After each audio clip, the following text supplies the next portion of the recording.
8h37, iniciando a conversa de redação, participação do Eduardo Costa, do Júnior Moreira e da economista Rita Mundim. Você, ouvinte da Itatiaia, sempre pode participar também, opinando pelo WhatsApp do jornalismo, 99996-7074. 99996-7074. Você manda pra gente a sua opinião em mensagem de texto.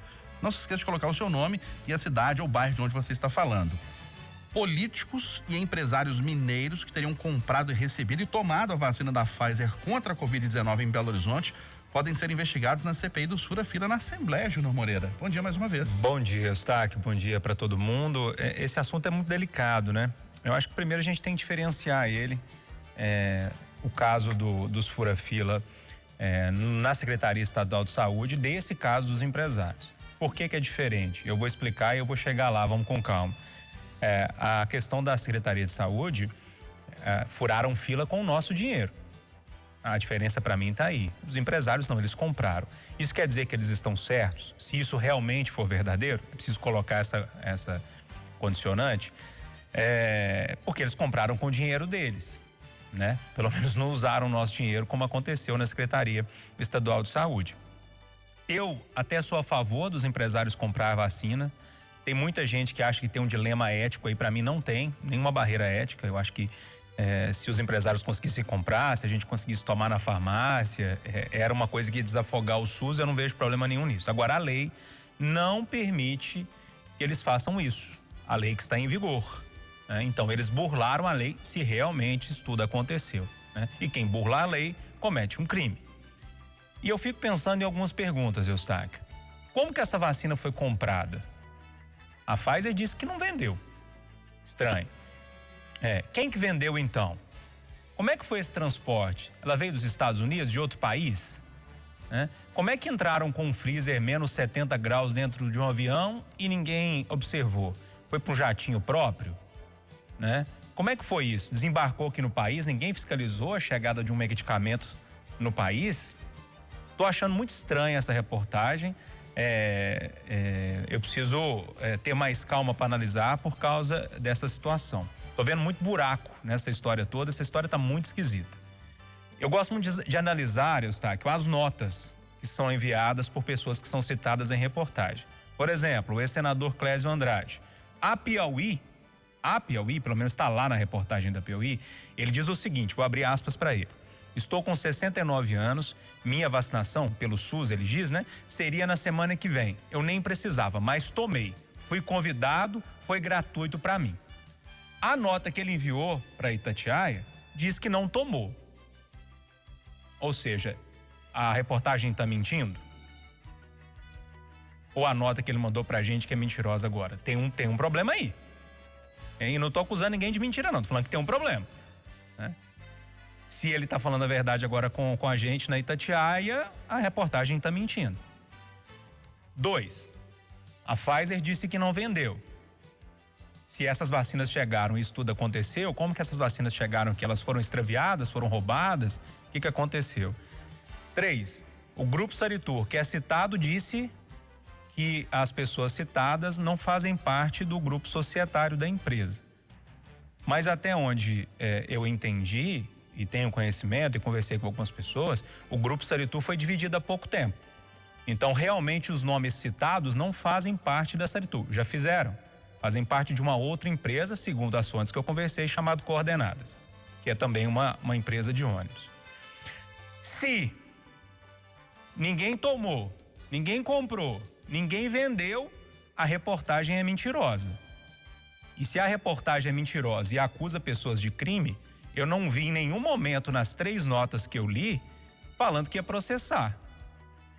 Falando que ia cobrar na justiça da reportagem da Piauí algum esclarecimento maior na justiça, porque quando você faz uma reportagem desse porte e acusa empresas do tamanho que elas acusou, que a reportagem acusou, nomes importantes da política mineira, do jeito que acusou, no nome, na matéria tem até a ArcelorMittal, né, que é a Belgo Mineira, que a enfermeira que ia aplicar chegou atrasada porque estava lá na Belgo Mineira. Ou seja, tem mais uma empresa envolvida nessa história. Então, será que a Belgo Mineira comprou também? Segundo a reportagem, também, porque a enfermeira já estava lá aplicando. Ou seja, né, eu achei as notas muito soft, muito tranquilas para uma mentira contada pela reportagem, porque o que as notas dizem é basicamente isso. Ou seja, o assunto é delicado, muito delicado, precisa entender melhor. Para mim tem um monte de buraco nessa história, mas acho diferente do que aconteceu na Secretaria de Estado de Saúde. E aí eu respondo a pergunta que você fez, Eustáquio. Esse caso não é para ir para a CPI. Rita Mundinho, o que dizer sobre essa reportagem, sobre essa denúncia? Bom dia mais uma vez. Bom dia a todos. Eu acho que o Júnior, até com a linha investigativa dele aí, já resumiu tudo. E no final, não é um caso CPI, é um caso de polícia, né? Então tem que se investigar e ver quem está falando a verdade, quem está falando a mentira, porque a lei que vigora no país hoje, né, impedia essa prática. Quer dizer, se as coisas tivessem sido feitas com transparência e dentro da legalidade, não seria nem motivo de reportagem na revista Piauí. Então, a gente tem que apurar. E para você, Eduardo Costa, o que dizer sobre esse caso? Bom dia. Bom dia para todo mundo, obrigado pela companhia. Eustáquio, eu já defendi várias vezes aqui que deveria se abrir para iniciativa privada. Se achar vacina, comprar sem atravessar os negócios do governo, para o povo como um todo, desde que parte das vacinas fossem doadas para o SUS e para o Programa Nacional de Imunização. Ocorre que a lei recém-aprovada sabiamente determina que ninguém da iniciativa privada poderá comprar antes que o público prioritário, que dá 72 milhões de brasileiros, seja vacinado. E hoje nós temos 15 milhões vacinados. Então, além de antiética, indecente e imoral, essa iniciativa, se aconteceu, é ilegal. Mas não me assusta, sabe por quê? Farinha pouca, meu pirão primeiro. Essa é a lógica desse país sem valores sociais, sem o chamado capital social. Não me assusta. Eu tenho certeza absoluta, olha para você ver a gravidade que eu estou falando. Eu tenho certeza absoluta de que a revista não errou. E estou muito propenso a acreditar que nós vamos descobrir que foi muito mais gente poderosa que se vacinou. Isso é próprio do Brasil. O cara acha que ele fazendo isso na frente, que ele é esperto. Ele esquece que ele tem acertos de contas aqui e depois. E uma coisa ele não consegue evitar, que é a própria morte. Isso não vai acontecer. Mas para que ninguém fique com o dia estragado, deixa eu falar, tem coisa boa. Todo dia eu descubro uma coisa nova que a FIENG está fazendo na pessoa do seu presidente. Um dia desse eu até estranhei aqui da indústria ser essencial. Ontem o presidente Flávio Rosco me explicou e eu concordei, mudei, eu não sou poste, entendi. E aí ele aproveitou para anunciar coisas incríveis, como a FIENG está investindo em uma outra vacina e teria prioridade no futuro, assim que ela for aprovada. A FIENG adotou mais de 130 municípios dentro desse programa Unidos pela Vacina, que quer ajudar os municípios a se vacinarem. A FIENG já entregou 1.700 ou 1.500 respiradores para o governo de Minas, que ela comprou e pagou. Quer dizer, tem coisa boa acontecendo. Mas o Flávio Rosco é de uma nova turma, né? E tem uma meia dúzia aí que a gente sabe, de políticos e empresários, pensa no próprio umbigo. Mas todo mundo conhece, ninguém respeita, ninguém confia. Então, O governo Bolsonaro para erros na pandemia e diz que tudo tem limite, Rita Mundinho. Pois é, ontem foi feita aquela reunião dos poderes e tal, e um discurso, uma apresentação do trabalho do próximo, né, do atual ministro que tomou posse. E parece que, apesar dele ter sinalizado de uma forma veemente a possibilidade da vacinação de 1 milhão de brasileiros por dia, só não falou quando, ele sinalizou as medidas de tratamento precoce. E eu não sei se foi por causa disso, mas o presidente da Câmara, Arthur Lira, cobrou, não só ele, né? Tá todo mundo cobrando do presidente Bolsonaro essa coordenação nacional em um momento tão difícil, né? O pior momento da crise. Eu acho importante esse tipo de diálogo, de chamamento, porque mostra a necessidade dessa coordenação e das nossas lideranças, legislativa, executiva e judiciário, atuarem de forma incisiva na crise. E tomara que o diálogo prevaleça e que as ações aconteçam. Agora, eu quero chamar a atenção aqui só para um fato. A União Europeia está reunida agora, o Conselho da União Europeia, para barrar a exportação de vacinas da União Europeia para poder vacinar prioritariamente os cidadãos da União Europeia. Então, eu volto a chamar a atenção que existe um problema global de excesso de demanda e escassez de ofertas por vacinas. Ô, Júnior Moreira, foi um recado, muita gente considerando duro, contundente do presidente Arthur Lira ao presidente Jair Bolsonaro. E direto, né, Eustáquio? A leitura que a gente faz ali é muito dura, porque algumas coisas que a gente precisa analisar quando você vai fazer uma análise política, e principalmente quando você lida com raposas velhas da política, como é o Arthur Lira, que tem a fala muito fácil. Você vê um discurso escrito e lido, ou seja, eu fiz, refiz, coloquei cada palavra que precisava ser colocada no momento certo para fazer aquele discurso. Isso para mim diz muito, né? Para mim foi um recado muito direto pro presidente Bolsonaro: ou muda, ou dá um jeito de mudar esse jeitão, ou o impeachment tá aí. Para mim é claro. Esse recado foi dado na minha ótica, no meu modo de analisar e interpretar essa situação. O clima não está bom para o presidente Bolsonaro. Primeiro tem a questão da carta dos economistas e banqueiros, que foi uma carta dura também. Depois o chamamento para essa reunião que aconteceu ontem. O Planalto quis dizer que foi o Bolsonaro que chamou, mas não foi. Foi uma reunião coordenada pelo Arthur Lira e pelo Rodrigo Pacheco. Foi eles que pediram essa reunião. Tem esse novo discurso aí do Lira. O STF não quis nem olhar para o lado do pedido do Bolsonaro, que pedia para que acabasse com o lockdown, com o fechamento de algumas cidades, alguns estados, né? Então veio recado de todo lado o presidente, e por isso que a gente vê essa mudança de tom dele nos últimos dias. Eu não sei realmente se apenas começar a usar máscara, mudar o discurso, fazer um pronunciamento muito bonitinho na TV vai mudar esse sentido, não, né? Esse comitê foi criado e eu queria falar um pouquinho também desse comitê, tá? Que eu acho que ele diz muito, né? Ele vem 300 mil mortos depois e um ano depois, essa coordenação precisava ser lá atrás, e a criação desse comitê derruba uma fake news que o próprio Bolsonaro vinha falando isso há muito tempo, que o STF tinha paralisado e não deixava ele fazer nada. E o que a gente repetia? Ninguém desautorizou o Bolsonaro de coordenar as ações, de ter um comitê. E eu estava conversando com o Rômulo Ávila, que é do nosso site, né? O repórter do nosso site. O Rômulo é muito ligado nessas coisas de política também. E ele escreveu uma mensagem para mim. Eu vou ler a mensagem dele, porque eu achei muito bem escrita e muito bem elaborado. O Rômulo escreveu assim, numa mensagem que ele mandou para mim agora de manhã. Ele falou assim: a criação do comitê colocou o fim na fake news que o STF não deixava fazer nada. A criação de um comitê nacional sempre foi defendida por governadores, prefeitos, médicos, mas o presidente resistiu e colocou falsamente a culpa no STF para não fazer nada.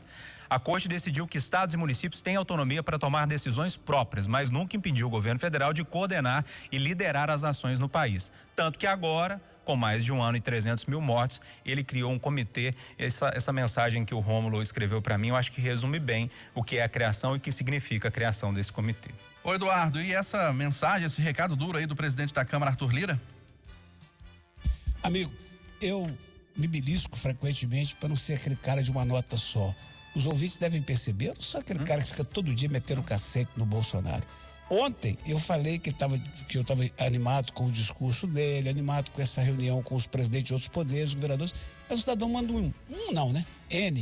milhares, manda e-mail para a rádio dizendo que eu apoio o genocídio. Ai, gente, só que eu não acho propositivo, útil e necessário repetir todo dia que o chefe da nação é o principal. A gente não pode buscar culpados dessa pandemia. Mas se tivermos que escolhermos um que fez tudo errado em um ano, é ele. É ele. Agora, não é porque ele fez tudo errado o ano inteiro, e domingo passado ele fez aniversário e recebeu os convidados. Acho que eu não falei isso aqui, se falei, vou repetir. Ele sai do palácio, vai para perto do povo, enfia a mão na água suja que fica ali nos jardins, lava a mão, passa na calça, limpa, enxuga a mão, pega no bolo e serve para as pessoas e fica perto das pessoas e todo mundo acorda. Então, mas eu não posso ficar perdendo tempo com isso todo dia aqui, gente. Ficar falando todo dia que o Bolsonaro é o pior exemplo da nação. Só que na hora que ele dá um passo. Tem gente que fica falando, mas agora, mas isso, mas aquilo. Não, para mim tá ótimo, tá mudando, que bom. Só que aí ele toma uma cacetada de quem? Dessa figura abjeta. Gostou da palavra aí, senhor Star? Gostei, Eduardo. Eu gosto dessas palavras difíceis, viu? Desta figura abjeta, que eu não sei direito o que significa isso, mas é uma figura abjeta, que Ela nem devia estar naquela cadeira. Seria uma figura detestável. Então, nojenta. esta figura hedionda e detestável, que nem devia estar sentado na cadeira de deputado, quanto mais de presidente da Câmara, nem deixar o povo escolher quem vai tocar. Não tem essa conversa de impeachment, não, isso não existe. Mas bem feito para o Bolsonaro, que botou lá um ficha suja. Então, senhor Júnior, senhor Eustáquio, Sim. duas coisas. Uma, vejo que o Brasil não é para amadores. Um cara ficha suja é na linha sucessória o terceiro, né? Porque se o presidente dá eleições, o presidente é o vice e depois é ele para assumir a presidência da República. Anteontem ele comemorou o fim da Lava Jato e ontem ele espetou o presidente que o colocou lá. Esse é um ponto. O outro, em relação ao Bolsonaro, eu já falei isso aqui, vou repetir. A maior incoerência que eu sinto no meu coração é que eu acredito em outras vidas, mas paralelamente acredito que aqui se faz e que se paga. Olha o Bolsonaro pagando o que fez. Bom, e nova marca trágica de mortes no Brasil é alcançada em meio ao colapso dos hospitais e quase 2.000 pacientes esperam vaga para internação em Minas, Rita Mundim. Olha, Eustáquio, é uma coisa que é difícil até de comentar, né? Porque é uma situação caótica e apesar da gente querer muito enxergar a luz e o túnel, a gente não, nesse momento, a gente não enxerga nem luz e nem túnel. Então é uma tragédia mesmo, uma tragédia sanitária, mas repito, a população ela tem parte nesse número e nessa situação que nós chegamos. A gente viu isso lá no verão europeu, vimos isso acontecendo nos Estados Unidos e achávamos que isso não aconteceria no Brasil. Veio as festas de fim de ano, o verão brasileiro, e chegamos nesses números trágicos. E o que é pior, né? A gente tem que enxergar um aumento ou uma proatividade no sentido de aumentar a velocidade de vacinação, que é a nossa única esperança nesse momento, além de reforçar as medidas de isolamento. Ô, Júnior, a gente sempre ouviu falar de falta de vaga em CTI, UTI, vaga em hospitais, mas com esse número eu nunca vi não. 2.000 pacientes esperando uma vaga de internação em Minas? É loucura. Eustáquio, eu sempre tive uma luta aqui, principalmente no Café com Notícia, que é um programa que eu vou conduzindo, né? De forma mais leve, mais tranquila. E eu sempre tentava colocar na cabeça dos ouvintes que esses números que a gente coloca, como agora essa marca de 300.000 mortes, cada númerozinho tem uma família, tem um pai, tem uma mãe, tem um filho, tem um sobrinho. Alguém perdeu um amor aí na pandemia, né? São 300.000 famílias que choram alguém. Então é muito importante a gente humanizar esses números. Tem uma campanha da Itatiaia, tá, que começou agora essa semana, que nós, comunicadores, interpretamos histórias de pessoas que perderam entes queridos. Os ouvintes mais atentos já devem ter acompanhado, se não, uma hora ou outra vocês vão ouvir essa campanha. Eu acho que ela tem um único objetivo e está cumprindo muito bem essa missão, que tem uma vida, tem uma pessoa atrás, né, desses números. Eu acho que isso é importante a gente falar, porque senão fica parecendo que são números, né? 300.000 o quê? 300.000 pessoas, né? Como nós, que tem família, que tinham família, enfim. Agora, a situação é muito complicada, Eustáquio. Não é só o número de 300.000 que assusta, não. Eu peguei algumas contas ali que os amigos jornalistas estavam fazendo nas redes sociais para chegar a 100.000 mortes. Outros 5 meses para mais 100.000, então chegar a 200.000 mortos.